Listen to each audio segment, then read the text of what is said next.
স্বাগতম আজকের ভিডিওতে। আমি রাজু আহমেদ, জুস্টিসিয়া। আজকে কথা বলবো কিছু বিষয় নিয়ে, কারণ আমি আপনাদেরকে প্রথমেই বলি, এক এক অফিসের এক এক সিস্টেম। যারা ফাইল প্রসেসিং করেন, এই 10 বছরের আওতায় বলেন, স্যালারি কার্ড বলেন, এক এক অফিসের কি এক এক সিস্টেম। তো যার যার সিস্টেমে সে কাজগুলি অবলম্বন করে।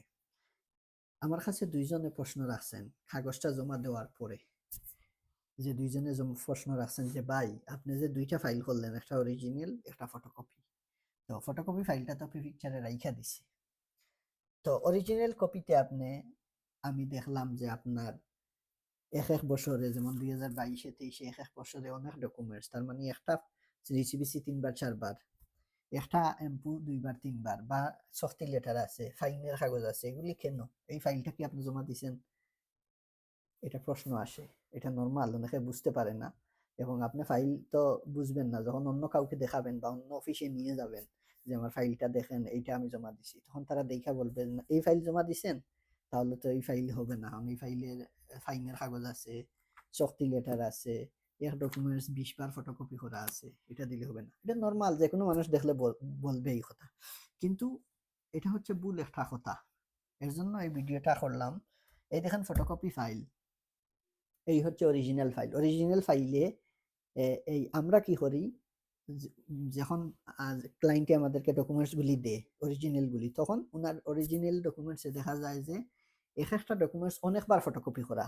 তার মানে একটা ফিসডবি অনেকবার করা, একটা এমপু অনেকবার করা, পাসপোর্ট কপি একটা কপি অনেকবার করা, শক্তি আছে, ফাইনের কাগজ আছে, সব আমরা অরিজিনালে রাইখা দিই। এইখান থেকে আমরা প্রথমে আমরা যা কাগজ আছে, শক্তি সহ, ফাইন সহ যত কাগজ আছে সব আমরা একসেট করি অরিজিনাল। করার পরে ওইখান থেকে আমরা বাছাই করে কাগজগুলি ফটোকপি নেই, যেটা আমরা পিকচারে জমা দেই, সেটার মধ্যে নিয়ে আসি। এখানে বাছাই করবো, অনেক সময় দেখা যায় এমপু 5টা, একটা নিয়ে আসবো, ফাইনের কাগজ আছে সেটা আমরা আনবো না। তারপরে আপনার এই এক ডকুমেন্টস যেমন ফিসডপি 1 মাসের 3-4 বার এক কপি আনবো। এরপরে আপনার শক্তি আছে এখানে, এটা আমরা আনবো না।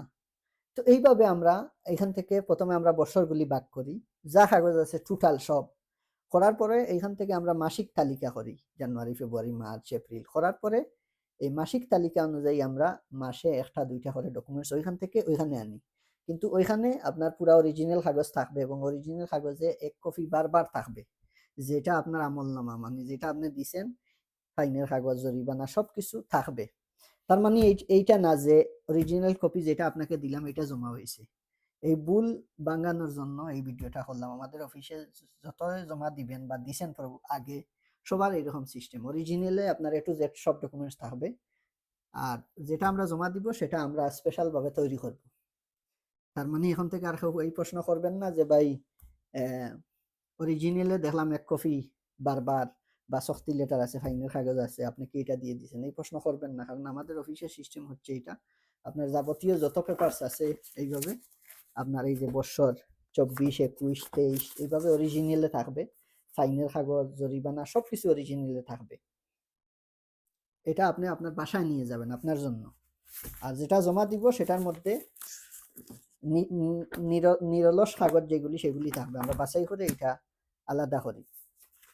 আমাকে দুইজনে প্রশ্ন করছেন কাগজটা জমা দেওয়ার পরে, যে ভাই অরিজিনালে দেখলাম আমার এইসব কাগজ। এটা নর্মাল, আমাদের অফিসের সিস্টেম হচ্ছে এভাবে, অরিজিনালে আপনার সব কাগজ থাকবে, আর ফটোকপিতে অরিজিনাল থেকে আমরা যেটা যেটা প্রয়োজন সেটা আনবো ফটোকপিতে, আর এই কপিটা আমরা জমা দিব। তার মানে যে জমা যেটা দিব এটা অরিজিনালের সাথে সেম না। অন্য অফিসে কিভাবে করে জানি না, এই হচ্ছে আমাদের সিস্টেম। সবাই ভালো থাকবেন, সুস্থ থাকবেন। আসসালামু আলাইকুম।